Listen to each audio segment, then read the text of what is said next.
What's the pros and cons of quitting? Like, I really believe that, right? Like, if you're gonna fucking quit right now, put it out on the line. What is the pros of quitting for you right now?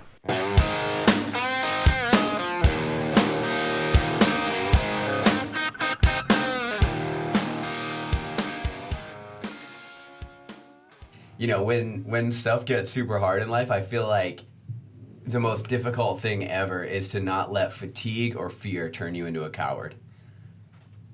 That's for sure something that I really truly believe, that it's one of those things is, I don't know, it's hard to explain, like, and everyone has reached this point too, like, and I'll use this example, 150 wall balls per time. Yeah. Right? You're doing 150 wall balls per time as fast as you can. And it's one of those things where your legs are hurting so fucking bad, your chest hurts because you're breathing heavy, and it's one of those things where it's like, all right, I've already gotten through 50 wall balls. What is another 10 gonna do? Okay, cool. I got through another 10. All of a sudden, you're like, all right, I'm at 70. I need a break. So all of a sudden, you stop, right? Like, is that something that's considered quitting, or is that just being smart in how you approach it, so you know that you're managing your fatigue and then you're able to go ahead and continue moving, right?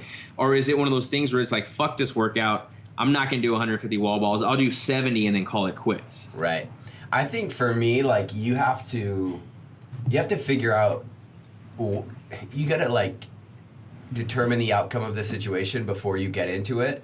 You know, it's kind of like with the ultra thing. It's like, you know, I say this all the time, but one of the things when I coach people on running an ultra is, like, don't ever start looking for a reason to quit. Like, only look for reasons to finish, because you started it for a reason. You know that it's something that you want to do. You know you want to be the person that finished this race, right? And you have to decide that before you get into the thick of things, before it gets, like, real shitty. Because if you start looking for a reason, and I think ultra is such a good example because it's so fucking hard, if you start looking for a reason, you will find it. Like, there are so many reasons to quit. Like, they're out there. If you look, you'll find one, and you will talk yourself off of that ledge in no time. No shit. It's funny you said that, because I was actually on the mountain yesterday. A buddy of mine, David, we've been training together. He's getting ready for Leadville 100. It's the same weekend, and we were actually talking about that because of the fact that he's only DNF'd, like, I don't know if he's DNF. We're talking about DNFing in general. And, you know, he was talking about, he's like, man, he's like, when you do a DNF, dude, it changes fucking everything.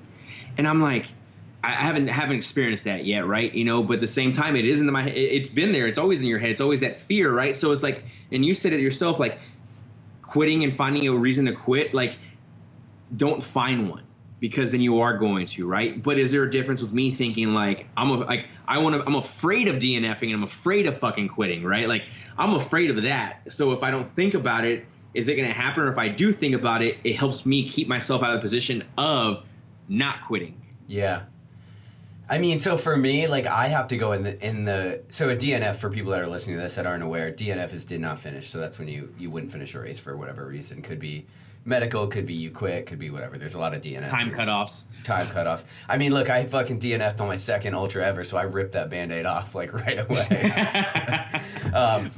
But the thing is, though, is, like, you went in there and you put the pedal to the metal and just, like, fuck it, I'm going for broke. Yeah. Right? So, like, you were okay with the DNF because of the fact that you laid it all out there. Yeah, I mean, at the time, I wasn't. I mean, it still sucked, you know, but I think that is the only way to walk away from a race happy or content, and that's really regardless of the outcome. But if you know that you just fucking put it all on the line, like, that's the only way you're going to smile walking away from that bitch, no matter what the outcome was, right? If you gave everything you have to this thing, you can't ask of any more of that. You know what I mean? No.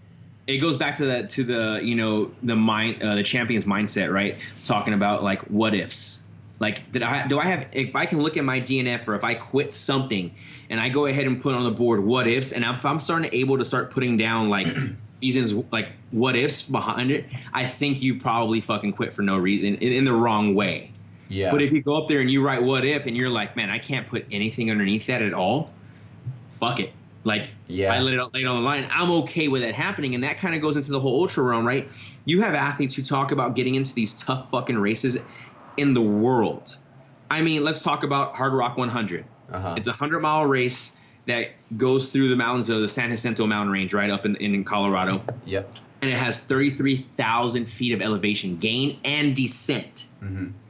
Like, that's huge, right? And we can even talk about a 200-mile race, and we can talk about all those things, but it becomes one of those things where you're like, all right, if I do DNF due to the fact, or if I quit in some instance because of medical, because of this or whatever else, I can look back at it and know that I did give my 110% effort in that realm, compared to being like, oh, I'm mile 10 in and I just quit because I don't want to do this anymore. Yeah. So, I think we have to kind of specify, like, there are times when quitting's not quitting, right? So if you're doing a pull-up workout on Tuesday that's got 100 pull-ups in it and you start to rip, it might make sense in that instant to quit. Like, there's not really a lot of nobility in tearing your fucking hands off on a Tuesday when you can't train for the rest of the week or whatever. You know what I mean?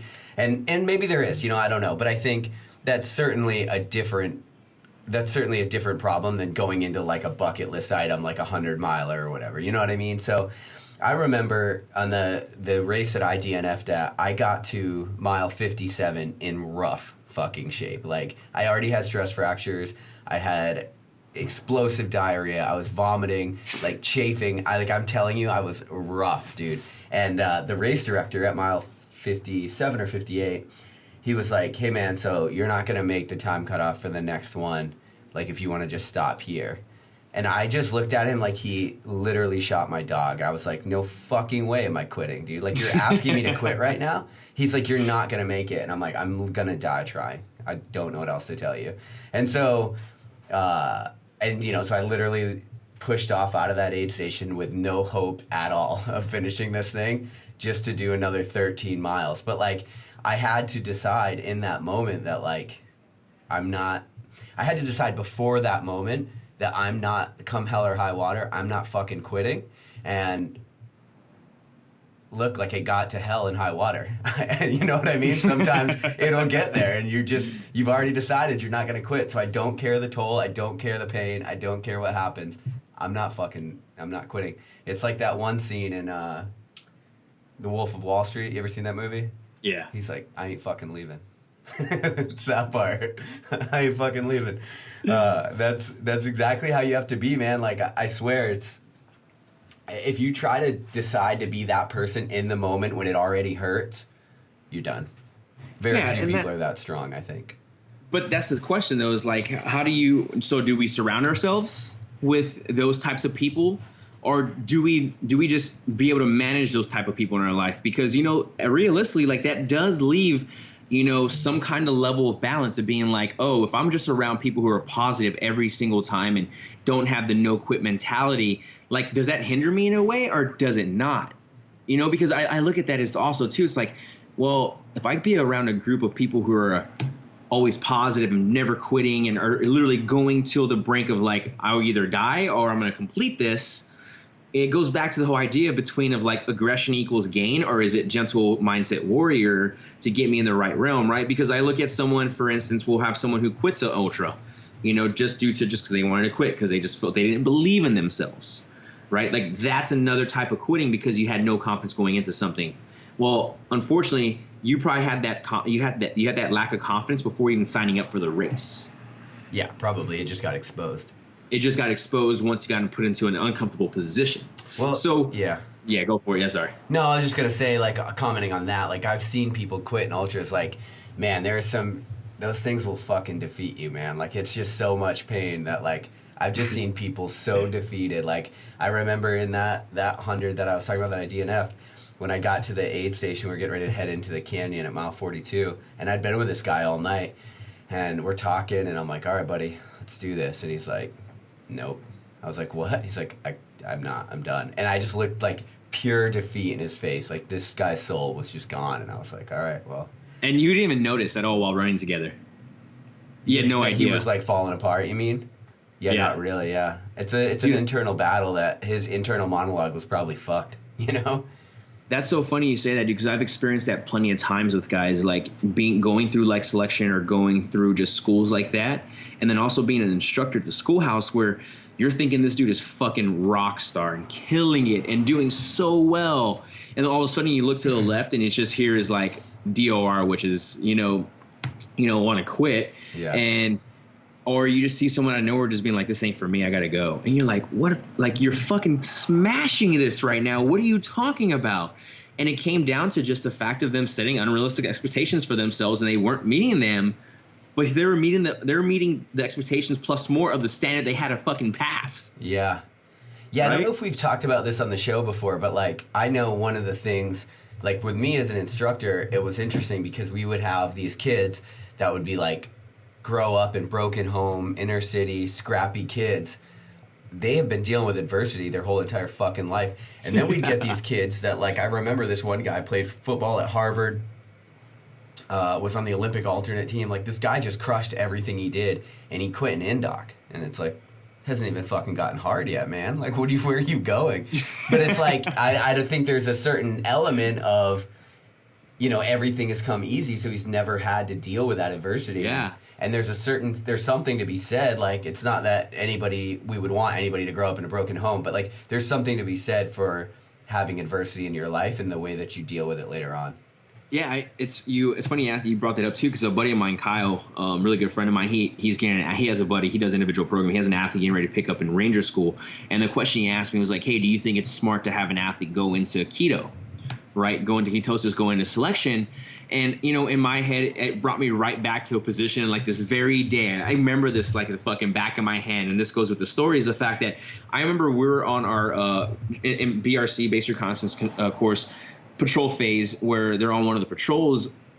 And the one kid, this kid's a stud throughout the whole course.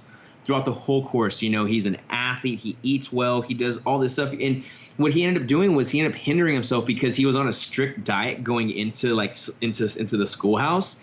And when it came time to go ahead and like get into that aspect of sleep deprived and have to eat what's in front of me and be able to accomplish the adverse conditions he's in, he crumbled because he let the stressors of not being able to eat clean get to him.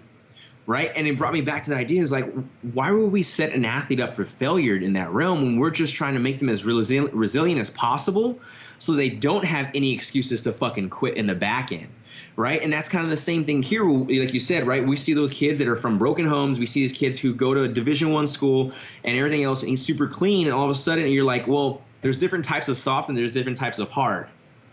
And how do you differentiate the two of them? Right. It's like, you know, because we do see kids that are like that. Now, today, we have kids in the world today, right, is the fact that they are some of the softest fucking human beings that we've seen now. Right. Yeah, no, I mean, yeah, there's definitely, you know, the pussification of America is definitely a real thing that's taking place right now. I mean, it is what it is. But, like, I think that's where you have to differentiate. So when you're talking, like, about training somebody for Ranger School, like the tactical athlete, you know, firefighters, police, like their training, their arena is stress, right? Like what they're going into is the stress. That's like where it's the tactical athlete and the athlete, in my opinion, really, there's a huge dichotomy in how you get those two people ready for an event because, you know, when you have an athlete, there's so many more controllables, right? Yep. Like when I would know this all the time. It's like, you know, you would be, you're deployed in Africa trying to get big off like ramen noodles and MREs. You know what I mean? Like, you're a completely different animal. Like, you're training for a completely different thing. So, although you're both athletes, that's almost where it stops, you know? Yeah, because you have to be able to differentiate, like, you know, how do I handle and build the resiliency for the stress that I'm going to be enduring 24/7 compared to the athlete who's going to be that non-stress athlete going into that environment. And again, because the way I look at it is in environmental stressors in selection are compared to the athlete who goes to a CrossFit Regionals competition where they know that they're going to be able to walk off that floor and be fine compared to someone who's going to selection who might not know if they're coming out of the pool that day. Right. Yeah. Right. Like those kinds of ideas, like those are kind of the mindset and those are the kind of the stressors that we see. So that goes back to the whole idea of like, okay, so what stops me from quitting when I get into those situations? Yeah, I mean, and for me, I've thought about this a lot, to be honest with you, because I try to do some pretty difficult things constantly. And the thing for me, I remember this like clear as day, and I don't talk a ton about the military or whatever, but going through our selection, I remember going into it, I made the decision, like, if I fucking bleed out of my eyes, I will die, I don't care, I'm not quitting. Like, I had such a chip on my shoulder, and I still take that attitude into really hard things because it really does serve me. But I remember I was a pretty good runner. I was a pretty good swimmer. Like nothing had really pushed me so far. I think it was our first or second, like the end of our second week of selection, and nothing had really pushed me. And so I hadn't stress tested this idea yet. Will I die for this? And I remember we had this evolution called the brick tread, and they still do it, but it's way more watered down now, no pun intended. But basically what you do now is, or what you did then, is you had a brick in your hand and you had to tread it for 5 minutes, but you had to wear boots and camis, and you weren't allowed to egg beater, you had to scissor kick. And so you had to do it for 5 minutes, and then they'd be like, okay, brick out of the water. When they said that, the brick had to be out of the water. And then so then you take all that, and then we had goggles on, and we had to fill our goggles up with water too. So now you're kind of panicky, and if you breathe in, it feels like you're fucking drowning if you accidentally breathe in through your nose. And so you have like constant drip of pool water in the back of your throat while you're putting out trying to keep this fucking brick. And you can't see anything because of the damn water in your goggles. And I mean, we lost 11 people in 5 minutes. Like, that's how many people quit in this evolution.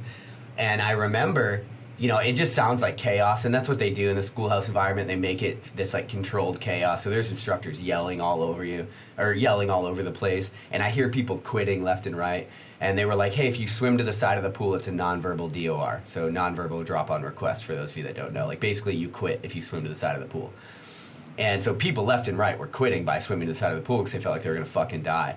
And I remember I started losing oxygen. I started not being able to keep my fucking face above the water anymore. And I distinctly remember a come to Jesus moment with myself where I was like, I looked at the side of the pool, and then I looked at the instructor, and I was just like, you go down with a ship. Fuck it. And I had 2 more kicks, started to black out, and right as I did, they blew the whistle and fucking grabbed me and brought me to the side of the pool because the evolution was over.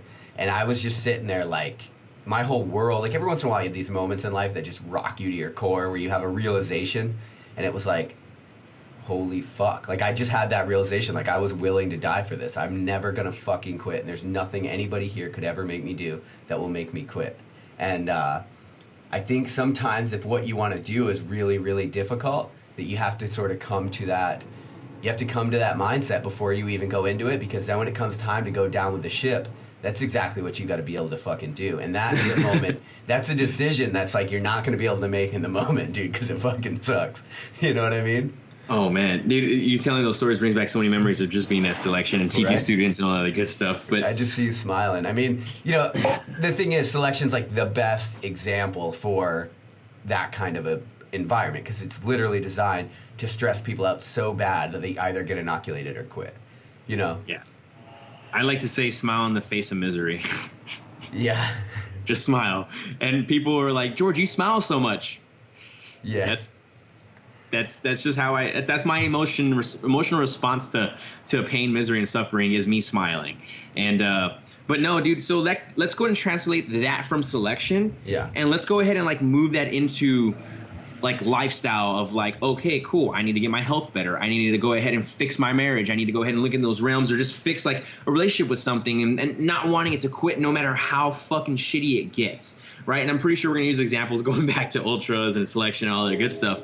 But it's one of those things where, a lot of us look at that, right? It's hey, when is it the right time to pull the plug in life for certain things? And when is the right time to actually hold on and keep fucking fighting?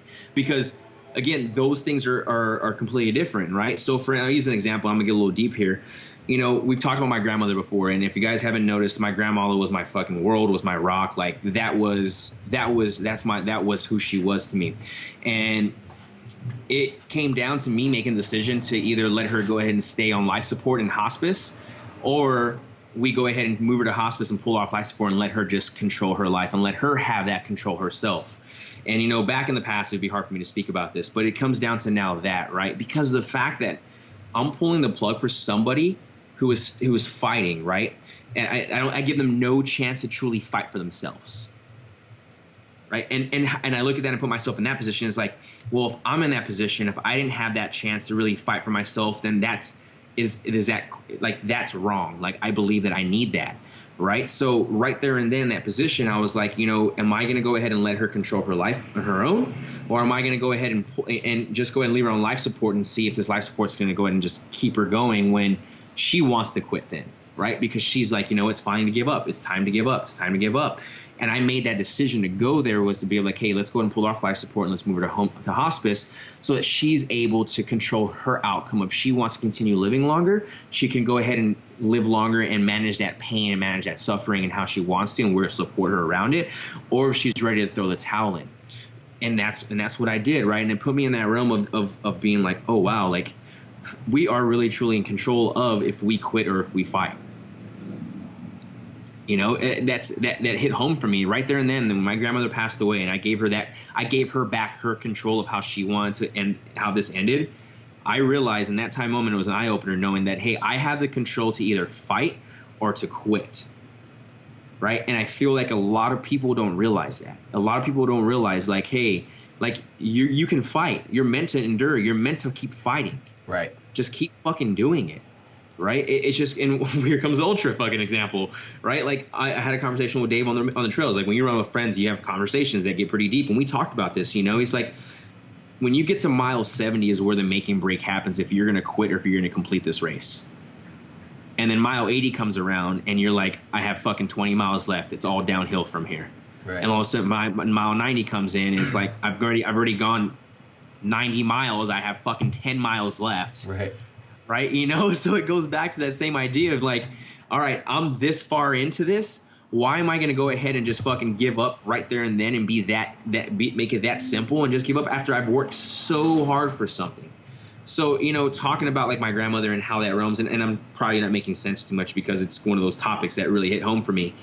But right then and then, being able to give her back the control if she wanted to fight or quit was a real eye opener of knowing that, hey, you know, like we shouldn't take that control from anybody, right? Like you have the control of it. And it's just one of those things, man. It's really hard to really just convey it as a whole because of the fact of like, you know, it's quitting or it's fighting. Mm-hmm.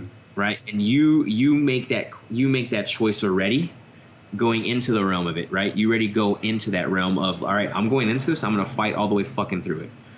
Or I'm going to go ahead and go into this. Or I'm going to just test it out and see if it's OK. And if it's for me, I'm going to finish it. If it's not for me, I can just quit. But think about how that makes you fucking live life also now.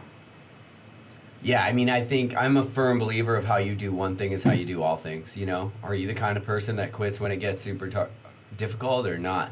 And, you know, one thing this is interesting, and this is maybe not where I thought the conversation would go, maybe ever on here. But, you know, you're saying this story about your grandmother, and, you know, one of the things that makes me believe that humans have a soul is the idea that we have so much fucking fight in us. There's so much energy, right? Everything in life is energy. I mean, what they're doing right now with quantum physics, they're getting down to a very molecular level. They're finding out that atoms matter. The things that we think matter in this world are actually energy. It's actually vibration.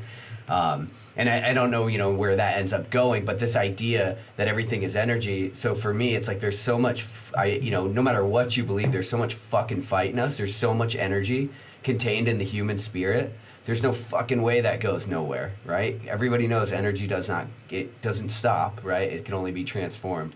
And yeah, so that's what made me think. We have so much willpower and ability to fight. I mean, I've read a lot of books from you know, Viktor Frankl on Man's Search for Meaning. He was a Holocaust survivor. I've read a ton of their books, and it's like when they're describing like the fucking awful conditions of their life had become, you know, these people that are in Auschwitz and in these concentration camps, the fact that they could essentially find meaning in that and that they could essentially suffer through that and not quit. I mean, and you know, they talk about a lot of people that did, a lot of people that gave up living.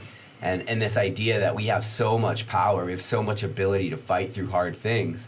I just don't know if enough people believe it. Yeah, or introduce it to themselves. Well, that's funny. That's the word I was looking for, right? Because the story I didn't talk about was the whole year that she stayed alive on her own after my grandfather passed away, that they were married for fucking 75 years. Dude, like you lose your loved one after 75 years and you fight for a year long and all of a sudden now you're gone. And when we pulled her off life support and let her do her own thing, she fought for another 24 hours on her own. Mm. Right. And when you say spirit and the energy, whenever we came into the room, it was positive energy for her to continue believing that we were doing something right and we were helping her out and we were giving her that fight. And we realized after a while, it's like, all right, hey guys, like she's fighting for us right now. you know, and like realistically, she's done so much in her life so far. She's given us everything. And each one of us, my aunt and myself, walked in and gave her peace offering, and hey grandma, it's okay to go ahead and go now. Like, you've done everything. You've set me up for success. You've taught me the world. And she did it also. And an hour later, my grandmother passed away. Yeah. Just by helping her. And again, it goes through the energy, right? Because we kept bringing this positive energy into her room, and she kept fighting for us when she's been fighting for us for the rest of our life. When it came to the point of like, hey grandma, we understand your willpower is there. Like, you don't have to prove it to no one else anymore. Yeah. Like, that fucking willpower is instilled in me right now. Like, that is instilled in me. And like, that's a lot of things that a lot of people don't hear all the time. And to be able to be like, okay, cool, change the energy and give her this sense of relief, right, was huge. So it goes back to the whole idea of like, hey, being able to put energy out there. I mean, again, like we go and talk about, the mind's a fucking amazing thing, dude. It is an amazing, powerful thing, and it is a driver to everything we do in life. Yeah, I agree. And you know, it kind of goes back to this idea that I honestly don't think enough people put themselves. So many people, you know, I just recorded a podcast about it, a solo show, but so many people ask me, like, how are you possibly doing this like 250-mile run that I'm doing in body armor? And I'm like, for me, it's not as big of a leap in, like, believability, because I put myself in such fucked up hard situations, and I know for sure I always endure. Like, you figure it out. Your body adapts. It will do exactly what you fucking tell it to do almost all the time. It might not be easy. It might hurt like hell, and it might take a really long time. You know, for me, it's about 36 hours before my body, like, switches into, okay, I can do this mode, when I'm talking about running. But, you know, but, like, you know, because that's one thing I realized in my 200. It was, like, for the first, you know, 36 hours, it was just, like, the pain waves were just coming and coming. It just hurt more. It was, like, deep in the bone pain. And then, you know, I get to a point where all of a sudden my body just realized, like, all right, we're doing this. We're good. And, like, it just adjusted, you know? That's so crazy. It's so crazy that your mind, after a while, that becomes the norm of understanding, like, hey, fight, and this is the willpower that we're going to instill, and everything that comes through you is just going to go ahead and just subside, no matter what. Yeah, right, yeah. You know, and then to your other point about the energy in the room and stuff, you know, it's like everywhere on social media you see, like, good vibes only and shit like that. But that shit's real, man. Like, I don't think enough people they don't guard their energy enough. They don't, like, protect their energy. I remember on Wednesday, every morning I go to Starbucks and I write for a couple hours in the morning before work.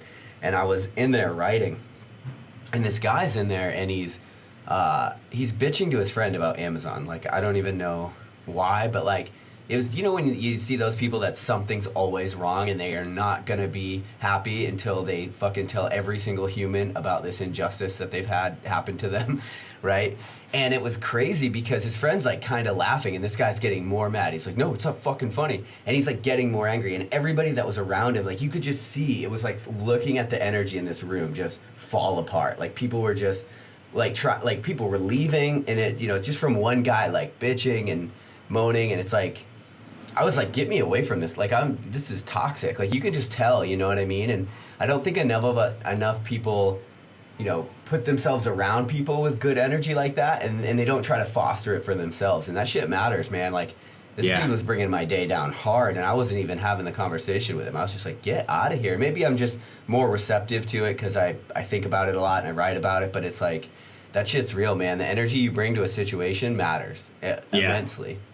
Yeah, definitely. Like, if you go into something with the energy of, like, just a negative type of energy, dude, you're going to experience that for a very long fucking time until you realize, like, hey, I can change and control my energy of what I'm putting out right now, and let's go ahead and fucking fix this because this is not working for me right now. Yeah, right. And then to also, like, to notice that it's affecting everyone else around you. Like, come on, man. Yeah. Yeah, but, like, you know, some people are just, they're so self-centered, so caught up in their own shit, they can't even realize that they're essentially just, like, fucking showering bad vibes all over the coffee shop. So then that goes into this realm of here, right, of, like, really thinking about this. Like, when we think about quitting and why we would quit, you know, what is, you know, everyone talks about why they're quitting, but how about we end up start talking about, like, why not to quit, right? Because that's what we also miss is, like, well, why would you want to quit for when, like, What's the pros and cons of quitting? Like, I really believe that, right? Like, if you're going to fucking quit right now, put it out on the line. What is the pros of quitting for you right now? And so why are you going to quit? Okay, these are the reasons why. And then what are the pros of not quitting, right? Oh, you get to do A, B, C, D, E, F, G, and you get to create an experience, and then you get to talk about it, and you get to be able to stand there with confidence. All the things that you're fucking trying to do right there and then, you end up getting to fucking show that you can do it because you didn't quit, compared to like, oh, cool, I'm doing this because I want to build confidence for myself. I'm doing this because I want to go and complete A, B, C, or D, or whatever else we want.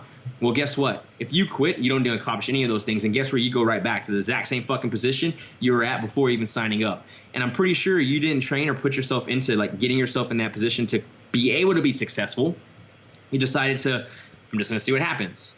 Right? So I really do believe that also, right? It's like you have to plan and you have to put yourself in a position that's going to go ahead and put you in a percentile of success rate compared to failure rate. Yeah, and I think that you have to, I think that what you're saying right there, like for me, that's the importance of making whatever thing we're talking about doing, whatever hard thing you're doing that you're trying not to quit or whatever, making that align with your bigger purpose as a whole, right? Because then you have a reason not to quit because it fits in with what you want. It's more in alignment with what you want for yourself. And that's another thing I talked about in the last podcast. But, you know, one of my missions in life is to be an example for what's possible, for what humans are capable of. That's what I want my life to be about for those around me, right? So putting the 200 in through that filter, when I did the 200, I was in such alignment with it that it was like perfect. There was no way I was going to quit because I'm literally fulfilling my life's mission by completing this. You know, the universe just tossed up a softball. All I got to do is fucking not quit, and I hit it out of the park. You know what I mean? Yeah. And coming to that mindset to where what you're doing is in a greater alignment with what you want for your life, it really, really does help not quitting. Yeah. It's one of those things, man. I don't understand it. Like, and maybe it's because I've never been in a position to like where I think about quitting. Yeah. I think it's more of a fear for me. I'm a fear of quitting. Is what scares me, because of the fact of like it's no longer about me. Like if I quit, like yeah, it's on me, but how many people do I fucking let down around me? Yeah. How many people like sacrifice for me and help me do things and help me get to where I'm at today, right? Like it's not always about me, because this is not about me, right? It's about like those who really truly believe in me. The circle that you put yourself in, letting them down, right? You're literally letting somebody down. Like you've said it before in the show before, you talked about it, right? What got me through the last part of that 200-mile race was the people that were there supporting me and getting me to where I needed to be by helping me do what I'm doing. The fact of quitting just was not a situation because of the fact that I had other people back there waiting for me or up all night waiting for me doing things. Like I can't quit. Right. Yeah, for sure. That definitely matters. I think also, too, you know, you were talking about that, like putting yourself around people, like you're that kind of person that doesn't quit. And then you want to put yourself around people, like maybe it's because of the military or whatever, but I don't want to be anywhere near a fucking quitter. Like, see, like, and that's funny is like I've seen, and I guess I don't have anybody in my life either that are quitters either. I think I have people in my life who have looked at life in a different way to where they're kind of, you know, like, oh, I can go ahead and take this and be a smart approach in quitting instead, mm-hmm. or let's say DOR or did not finish or anything you want to think, any of those, any word, any kind of special word for quitting you want to fucking use it. I put myself around people who have done it due to the fact of being smart, right? Life purposes, health purposes. For sure. And it's funny, and we've talked about this, right? I'm going to continue burning down the bridge, right? Like, and I'm not going to lie to you, when I go into like a big event, a high risk event, my number one goal is not to die. Right. Right. My second goal is to go ahead and have fun and finish the race. Number 3 is don't get injured. Yeah. Right. Like if I can hit all 3 of those things, I think I'm doing a pretty good job. Now let's like when I start getting into a realm of like, all right, I'm going to continue going to this. And then all of a sudden now, if they're telling me that if I keep going that I have a possibility of dying, and then that's when I got to look at it and be like, okay, what is my why and what am I doing right here? And we talked about this plenty before, right? I sit back and be like, man, like, is this currently worth it? Like to go ahead and push that hard, or is it okay to quit right now to fight another day? Because realistically, like, hey, I'm a father of 2 daughters, you know, this and that. And, you know, like, is it okay to do that so I can come back and show like, hey, I was just being smart, right? Because there's a difference between being smart and being stupid when it comes to quitting. Yeah. There is, and you know, there's another dynamic at play here too, because nothing in life is black and white, right? It's like you're a quitter, fuck you. It's not like that, right?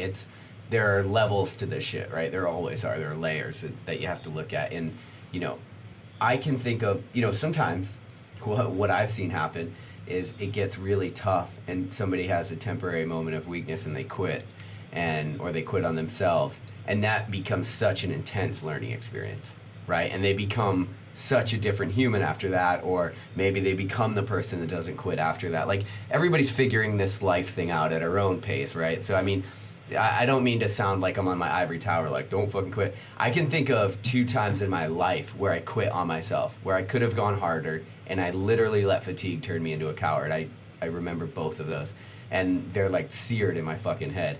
And they were both really important lessons, because I know that I did not like who I had to look at in the mirror after that. And now that's a moment that I will have with me forever. And every time something gets hard, I remember that moment, and I'm never fucking going back there. You know what I mean? Yeah, no, 100%. Dude, this kind of goes into the realm of too, of like, a lot of things for me when I look at the realm of like quitting is the fact of seeing those around me who have quit, and then seeing the reaction and of their action of quitting, right? At the same time, seeing those who fight to the end and learning the aspect of willpower, right? I can just look at it like, I have buddies who've taken their lives, right? That's quitting. And then seeing that right there and then, and see how fucked up it hurts everyone else around them for just quitting. And you're like, man, like, I don't like making people fucking feel sad, and I don't like making people I don't like making people cry. I don't like seeing any of these things at all, right?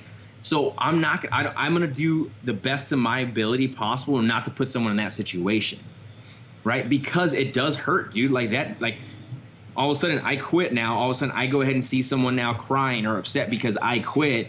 And then now I go in and look from there. And then it's all of a sudden now it's just this trickling effect of just always being sad. Yeah.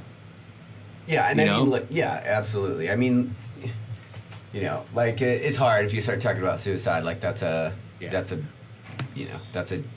different topic. But there's like, so many layers to that as well. There is also, right? But that's also quitting, though. Right. And so I think what I'm saying is, I think I agree with you completely. Like, when I've even considered quitting, I've often thought about how it would make the people around me feel. That even when I was in training, I remember, like, dude, I cannot go home and tell my mom I'm a fucking quitter. You know what I mean? Like, I was like, and whether that's misguided pride or not, I was just like, I can't have her think her son's a quitter. Like, that's just so important to me. And so I think that's another aspect, right? When you start to do something really hard in life, it's like, not only think about why you started and why you want this for the bigger picture of your life and why you're not going to quit, but then also think about what it's going to mean to people around you. Because, dude, when you go after something in life and it's really fucking hard and you get through it, there's a ripple effect that takes place. That's why I love these really hard endurance events for raising money and stuff, because when you just go after whatever you want in life, it just fucking fires other people up. Just by you going all in on what you want, you doing something cool that means something to you, it actually, you don't understand how much that could mean to somebody else. And that's what I noticed when I did that 200. So many people reached out to me like, oh my God, I can't believe this, and you ran this, and you're inspiring me to do this, and I want to run a marathon. It's like, dude, you have the dream in your heart, you fucking go for it. And that's your job, right? That's your part of this whole universe thing. And then everybody around you is going to be inspired simply because you're going after it. Yeah. I'm one of those people, right? Like, I didn't get into this until after I heard you talking about fucking 200-mile races, and now I'm looking at like trying to do not even completed or started a 100-mile fucking Kodiak race yet, and I'm already looking at Bigfoot 200 next year. Yeah. Like looking at all those kinds of things, it's just that's what you've done, right? But then at that realm, you found an external, like, you've put out this external idea of inspiration and really helping people because you don't want them to live that lifestyle of quitting or not put in that position to embrace it. But now it's like, now it's on me. Like, now I have to find like my why in not quitting, right? Or finding the reasons why I should not quit and why I should complete this, and utilize my own willpower to go ahead and complete it now. Yeah, and we're talking about, because endurance is sort of the thing we've been drawn to in the last couple of years. But like, I'm of the firm believer that this shit transcends to everything you do, like whether it's fucking law school, med school, nursing school, a trade school. Like there's, anything that you want to do in life is going to require something of you, some kind of time commitment. And that's what I said in the last podcast. It's like you're making a deal with the future self. That's what you're sacrificing, right? And you're making a deal because the person that you want to be in the future is going to be different, and so you sacrifice something in order to get there. When you sacrifice shit and you get through something really hard, whether that's law school or med school, or you get high up in your career or whatever it is, that shit inspires people straight up. Yeah, and so like that's another reason why not to quit for something, right? Like you're sitting there, and no matter who you are, what you do, it could be a fucking spelling bee. Like I look at kids who do spelling bees and people who do I look at some people who do some random ass things out there, and I'm like, that's fucking badass. I wish I could do that, or like I get inspired by them being like, man, these guys are working a whole different realm, and it's transcending, right, from like our endurance aspect and stuff like that into like, okay, cool, everyday life. And it's just like, it's amazing to see that we're able to feed off energy like that. Yeah. Right? I can feed off energy off of some random fucking topic and utilize that as energy for me to go ahead and keep me moving forward and not quit. Yeah, 100%. Yeah. Yeah, 100%. And that's what I mean. It like transcends, like you go after what it is you want, and you're going to inspire, tons of people. I mean, I don't know. I think maybe I just love the struggle. Like, I don't really know why I seem to want to do all these really hard things, but like, writing a book was just as hard as running a 200 miler in a completely different way, but it was so fucking hard, like so tedious, so time consuming, and I'm doing it again. But like, so that's what I mean. Like, how you do one thing is how you do everything. This shit transcends. Like, this shit matters. So how do you find it? How do you find those things so you don't quit? Like, what helps you drive it? Is it individual? It's individual based, obviously, right? Like, we know, like, you have to find that. But, how do you find it? Where do you put yourself in stressful situations? Do you put you in places where you slowly chip away and build this idea of like a never quitting idea to where it becomes a healthy lifestyle instead of a negative impact on your life? Well, that's funny because that's the talk I'm giving right now. Like that I just kind of, I just gave it for the second time the other day. But it's like you got to find your struggle. Like you got to find a worthy struggle, right? Because everything for me, if I were to try to go to law school, like that wouldn't be my worthy struggle because it doesn't align with my mission in life. It doesn't, I don't want to be a lawyer. Do you know what I mean? And so for me, that struggle would not be worth it, and I would end up quitting, right? So I think for you, whatever it is, you need to find your struggle. Like you need to find the thing that you need to do that's going to get you to where the human that you want to be. And that could be different for everybody. Like writing a book is a worthy struggle for me. You know what I mean? Running 200 miles is a worthy struggle for me. And I think that everybody has to find theirs. And I think that is how you don't quit. Like, I think that's how you do these really cool, epic things in life. So another question to that, though, do you always have things in your life that you struggle for, or should you have things in your life that you're also somewhat comfortable with, along with some struggle in there? There's been so many times where I look around and I'm like, could it just be fucking easy for 2 seconds? I don't know, man. I might be a masochist. I might be addicted to the struggle. I honestly don't know. It's like we were saying, I'm getting out of the Navy and I've been offered a ton of really high-paying good jobs, and I haven't taken any of them because I'm like, nope, I guess I just want to struggle. Like, I don't know. Yeah, that's the same thing. Well, the same thing with me, right? The life I want requires this struggle, and so I'm fucking going in on it. Like, it is what it is. I don't know, man. I hope some things get easy at some point. Well, that's the thing, though, too. It goes into the whole idea of, like, after I got out of the military, like, the first thing I remember sitting down in my CO's office when I, like, was telling him I was getting out of the military, and he was signing my paperwork. He's like, so what are you going to do? What are you going to do in the civilian world? I was like, I'm going to go to my own gym and do that for a living. And he was like, oh, sure, that's going to happen. It's like, I wish I could see him now and be like, look, motherfucker, what's up, Yeah. But the struggle behind that, dude, was fucking miserable. It was hard, right? The sacrifice that I made behind that, right? Like, I had a new kid coming. I had my youngest daughter coming, and those things were super, super hard to be able to tell her. Like, I had to walk away from, because I had to focus on sacrificing myself so I could become in a realm of like where I wanted to do and what I wanted to do with my life and be able to make those things happen. And then from there, I continued struggling, right? Like, I didn't make a legit paycheck until literally this year in 2018. Like, I didn't know what a W-2 form was or income tax was for 4 years, like, but that was a struggle that was worthwhile. And right, like, and I was struggled in that realm there. And now I got out of that realm, and now I'm in another realm of learning how to struggle in new places because it makes me uncomfortable and makes me happy. And I think a lot of it has to do with me just getting bored, dude. If I get fucking bored, it's a bad thing. Yeah. Well, you know what? I'm a firm believer that everybody knows what's best for them deep down. We don't always listen, and we don't always ask ourselves. You know, we don't ask ourselves the tough questions, and we definitely don't always answer them. But I think that if you really are completely honest with yourself, you know what's right for you. You know the direction you should go. And so for you, like, that was a worthwhile struggle. Like, you found your worthy struggle, and you knew deep down for you that was the deal. And look, maybe, yeah, I think as long as you're always operating out of alignment like that, you're always asking yourself the tough questions, you're always trying to fit it into your bigger purpose to make sure that you're living, you know, an authentic life like we talked about in the last show. I think if you're always doing that, you're going to be okay, because maybe it is that the thing that you want to do doesn't work out. Yeah. But maybe the process is such an epic adventure that it's completely worth it.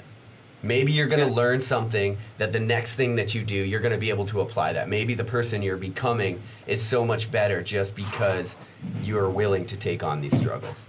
Yeah, dude. And that's another big thing too, right? So like not quitting, like a big reason of not quitting, right, creates experiences and it creates a new person. And you get to use those experiences from not quitting and now put them into a new realm of being able to, when you're in a different struggle, you have now just created this, you just added another tool to the toolbox for you not to quit, right? So like that's something that I really believe, right? Like as we go through struggles and as we put ourselves in uncomfortable positions and we put ourselves in being like, for instance, like I heard a lady in the restaurant this morning, she goes, you know, I don't want to work a 9-to-5 job. I want to go do that. And like I slowly walked by and I was walking by and I just told myself in this, I was like, so don't do it. Like that was just my response. Nice. It was like, and I was like, oh shit, like what am I doing? Like I shouldn't be doing this out loud. Yeah. But it goes back to the whole idea, dude, of like, you know, you're only going to be successful if you put yourself in an uncomfortable position and you're okay with the struggle. If you want to continue growing, right? If we go ahead and look at this and be like, if you don't want to grow and you want to be okay with your life and where you're at, and people are okay with that, right? They understand that. That's fucking cool. But like, if you notice yourself are starting to fucking quit way too much, you have to reevaluate what you're doing and figure out like what is the why behind what I'm doing and what is it that makes me go ahead and drive to enjoy that. Yeah, and you know, I think maybe it's because I'm cerebral and I think about shit too much, but I've been like really paying attention to interactions I have with people lately, and trying to like kind of meet people where they're at, like in coffee shops and whatever, just talking to them about life and just sort of asking deeper questions that sometimes if you're not ready for it, make people like kind of uncomfortable because they're like, whoa. But I think that so many people are fucking tired and bored, man. Yeah. I just look around, I've had so many conversations with people and I keep asking myself, like, why the fuck is everybody so bored? Like, people don't seem to love their life. And like, fuck that. We're only here for so long, man. And, you know, that's nothing new. I'm not saying anything new, but it's like, I don't know. It's the idea of spending it bored is like, fuck that. You got to do what's, you know, but the thing is, what I think it is that, you know, if you are really honest with yourself about what you want, there's a lot of built-in struggle that's going to be required of you to get there. And then that process makes people want to turn around and cower back to maybe a 9-to-5 life, or maybe, you know, whatever it is, whatever that safe option is for you. You know, I know that's the case with me. Like, even though I made this decision, I'm like, I'm living authentically, I'm found my struggle, I'm doing the thing, I still have like such a big part of me that wants to just cower back and be like, just take a job, dude. Like, you know what I mean? And it's like, so, I mean, it's hard, but I think it has to do with, like, you got to find something for you that's worth not fucking quitting in the first place. Yeah. So that one thing is bored, right? And then the other idea that I look at when I don't think about quitting is like, I've already come this far. Like, why the fuck am I going to give up now? Yeah, it's like that. I didn't come this far only to come this far. Right? Yeah, like, it's like, that's kind of the idea. Like, for instance, like yesterday, dude, yesterday was a gnarly day for some reason. Just everything hurt. My mind was just all kinds of fucked up after the like just a big week. I put in like 80 miles for the week, and it's just, you know, the last big day was a 5K vert day with fucking 20 miles, and I'm just like, fuck, dude, like. And I remember getting down that into the canyon. We went from like 7K down to 4K in 7 miles, bro. And then I had to climb back up from 4K up to 7K within 3 miles, and a little bit less than that. And your face is like, God damn. Yeah, dude. Are you lifting through this big mileage weeks like that? No, bro. Everything's like with a TheraBand and like core work and supplemental work. Yeah, there's. That's when the goal is when I complete this goal, the goal will come and talk about all about how I'm approaching the whole fucking apex style of train for a 100-mile race, because let's just be real here. Yeah. All right. Okay. Yeah, I was just curious. Yeah. So like now I got to climb up this fucking mountain, and I'm just like, dude, what? Like my legs hurt, dude. My legs are like, I every step I take, I'm just like, I don't think I have any juice in them, you know. And one thing I realized is like, okay, like I can either fucking stop here and quit, right, and just be like, all right, cool, like whatever else, and like hope for someone to come get me, because they're probably not gonna fucking come get me in the middle of this mountain that's fucking, you know, this far down. Right. Or I can just go ahead and slow down, take a break, regather myself, and then keep moving forward. And I think I did that twice yesterday. I literally sat on a rock for the side, and I sat there for about 2 minutes, and I like closed my eyes, and I'm like, slow down, regroup. All right, cool, like you're fine. It's gonna be okay. Just keep moving fucking forward. Yeah. Yeah. You know. That right there, dude, I really believe that, you know, taking that time to just slow down and time to just kind of like just bring everything back to perspective and being like, all right, cool, like I'm breathing, my legs are here, like I'm okay. Let me just take in some of the scenery. Let me just kind of get my mind off that fucking stressor. Let me get the mind, like, let me stop that trauma like we talked about the last show, you know, just stop it a little bit and go ahead and go somewhere else, and kind of get me back into a state of, again, positive energy to kind of get me out of that spiral of, man, fuck this. Yeah. Yeah, and you have to, man. You give yourself a little perspective sometimes, you know. But I don't know on this show if I've told the Percocet story with the bartender. Maybe I've told you before or whatever. But all right, so you know, a lot of people look at ultra runners, and again, this just because this is kind of my thing at the moment. But you could apply this to anything. But they'll be like, oh, all that running's bad for you, right? It's like I hear it all the time. Like, you're running too much. It's not good for you. I'm like, okay, whatever, dude. But when last year I was in West Virginia, and I was on a ski trip for New Year's, and I was talking to the bartender, and he was like, hey, do you mind if I slip out back real quick? I got to take a Percocet. And I was like, oh yeah, I don't care. So he went back and took it, came back out, and I started talking to him, and he's like, yeah, I've been standing for 4 or 5 hours already, and I got another 2 hours, so I got to take a Percocet because my knees and shit hurt if I stand there. And it was another one of those moments where it hit me. It was like, okay, holy fuck. So nobody gets out of this life without pain and struggle. We all have pain and struggle. You're going to be in pain no matter what you do. What I love about running is that I get to choose the pain. I get to go find the pain on its terms, on my fucking terms. You know what I mean? And because of that, I'll never have to take a Percocet to stand for 5 hours. No shit. Yeah. Right? Like, so that is the deal. Like, that's why it's a worthy struggle for me. Like, and I think that, you know, we end up like avoiding stuff that hurts or that we don't want to do, or we quit things that are really hard just to cower back. But when we think what we're doing is we're avoiding pain, but we're not. We're just creating a different kind of pain. And so maybe it will be the pain of regret and the life you could have had, or maybe, you know, you're sedentary, so you're not going through pain in the mountains like I am almost every fucking weekend, or you are. But maybe your pain is going to be when you have to work a double and your knees and ankles are wrecked because they're not able to handle it. Do you know what I mean? And so, yeah. I don't know if I'm sending the point home enough, but it's like this idea that nobody gets out of this fucking life without pain, man. You can choose to go find it on your terms, or it can come find you. But one way or another, we're all gonna suffer. It's gonna find you. Yeah. And that's the thing, though, right? And like, this goes to a quote I have it tattooed on my arm. I go by the quote of risk everything, regret nothing. And I live by that, right? Just risk everything and regret nothing. And hopefully this hammers the nail home now, is because of the fact that, right, like, so that guy you're talking about is like, he's not out risking anything or doing anything, but he's getting this pain from not doing that.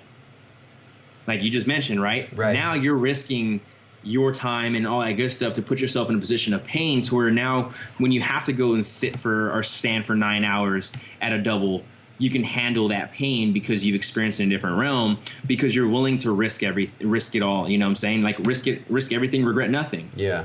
Because I guarantee you now, he's probably thinking to himself, like, man, I probably should have gone and worked out I should have been working out for 40 years. Yeah. For 40 years or something like that, so that I could fucking handle this, right? Right. Like, I never want to be in a position where I have to regret it. Right. So let me ask you this, man. I think for people that are listening to this, because I know, like, I'm not making this up. People are fucking tired and bored with their lives. If you're somebody that's listening to this and you're really honest with yourself and you think maybe I am fucking bored with my life, where does somebody begin to start figuring out what to risk, how to find their struggle, how to kind of go toward these kind of things? Dude, that's a great question, and I think I had to put myself in an uncomfortable. For me, putting myself in uncomfortable positions is what makes it all worthwhile and get me out of that realm of being bored. Right? Like if I get comfortable and if I get in a position where I'm really bored, dude, and like I need to change it, I need to go find something that's going to go ahead and challenge me. Mm-hmm. And that's the reason why even now, like without getting bored, I still do it, because I know if I'm not being challenged, I'm going to go ahead and be bored somehow, some way. Right? We talked about, we just live in life and struggle, right? We like struggling. We like to have our day fucking jam packed, and we like to be able to like work and get ourselves and still go out and do all these cool things. Is due to the fact because I like just being uncomfortable and it's enjoyable. So if you are bored and you are looking for a outlet for it, put yourself in an uncomfortable position. Go find an uncomfortable event. Go do something that you've always been afraid of doing. Mm-hmm. You know, for example, I see it all the time. People are like, man, I've never run a 5K before. Well, go fucking run a 5K. Go do it. I've never done a powerlifting meet. Well, go fucking do it. I've never rolled a roller coaster. Well, go ride that roller coaster. I've never gone skydiving. Well, go jump out of the fucking airplane. Put yourself in an uncomfortable position, and when you get done with the uncomfortable position, see how much it fucking changed your life. It could be a minute, it could be 2 minutes, it could be 12 hours, however you want to do it. But I guarantee you experience an uncomfortable event. When you're bored, you're gonna go ahead and realize like, oh shit, like I have control of being bored and not being bored. And you know what? Let me go ahead and put myself in an uncomfortable position. And you never know, it might lead you to a place of happiness if you are also fucking unhappy. Yeah. We see people all the time. I see people who've gone skydiving and doing tandem skydives. All of a sudden now you look at them 2 months later and they're fucking have an A license and free falling by themselves now, right? Like, because it's an uncomfortable, they like enjoying, they like the risk of it, right? They're risking it all and regretting none of that. So that's my answer. Put yourself in an uncomfortable position. How about you? Yeah, no, I completely agree. I mean, I wrote an entire book about it, right? This idea that we literally, we think being comfortable is being happy, and those two things aren't fucking related almost at all. Like you can be completely happy and content and be very uncomfortable. The other thing too that I hear a lot, and this is something worth noting, it's like, because you were saying, like, run a fucking 5K, jump out of an airplane, do the thing, right? And that's why I'm always tell people to, like, I think a bucket list is such a good idea. It's something, but it shouldn't be a list that just stays on your computer or on your iPhone or in paper, right? Like, die with memories, not fucking dreams. But I think that sometimes there's a propensity for people to want to do these big things, but then they're like, they feel overwhelmed. And, something to think about is, like, in 2018, there's a fucking coach for everything. Like, you can just do it. Like, stop, all the time I remember, every time I talk about a marathon or something around somebody, I always hear somebody say, like, oh, I could never run a marathon. I'm like, yes, you fucking could. Like, what do you mean I could never? Like, yes, you're a human. You evolved to get here. We ran. Like, yes, you could. I'm telling you, I've coached, like, 10 chicks this year to run their first marathon, and they weren't even runners before that. There are coaches that will get you to the place that you want to be if you really want to do something. Or if it's not coaches, it's resources. There are books about this. Skydiving's an easy one. Someone will just, strap you to their stomach and jump. But, like, all of these things, like, there are ways to get what you want. And because it's 2018 and there are so many resources, because technology is so prevalent, everything is so open source, there's so many conversations taking place, you actually have no excuse anymore to not do any of the things in life that you don't want to do or that you want to do. Correct. Yeah. And this leads me into this too, dude. We talk about the bucket list because you've been saying that like crazy. Create and I don't know, maybe this is a little too much, but I me fucking all in. Create a bucket list, daily, weekly, monthly, 3 month, 6 month, a year, and then your life bucket list. Like, create a bucket list for every single one of those things and try and accomplish them.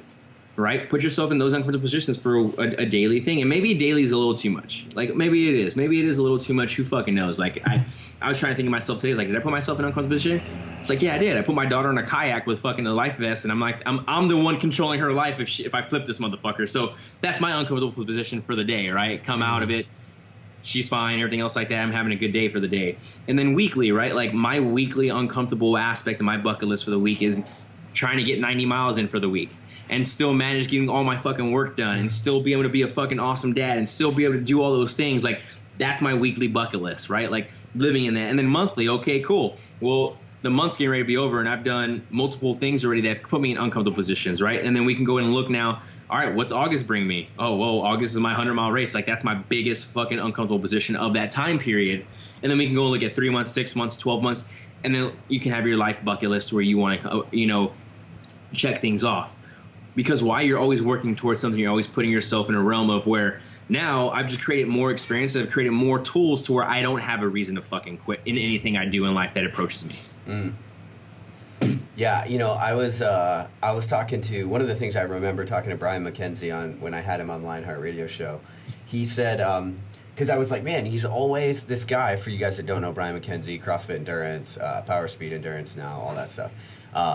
And like, he's always finding new pursuits. He's always like finding these sort of really original ideas, and like delivering a lot of value around him. And one of the things he said, he's like, him and his wife, Erin, she was an Olympic rower.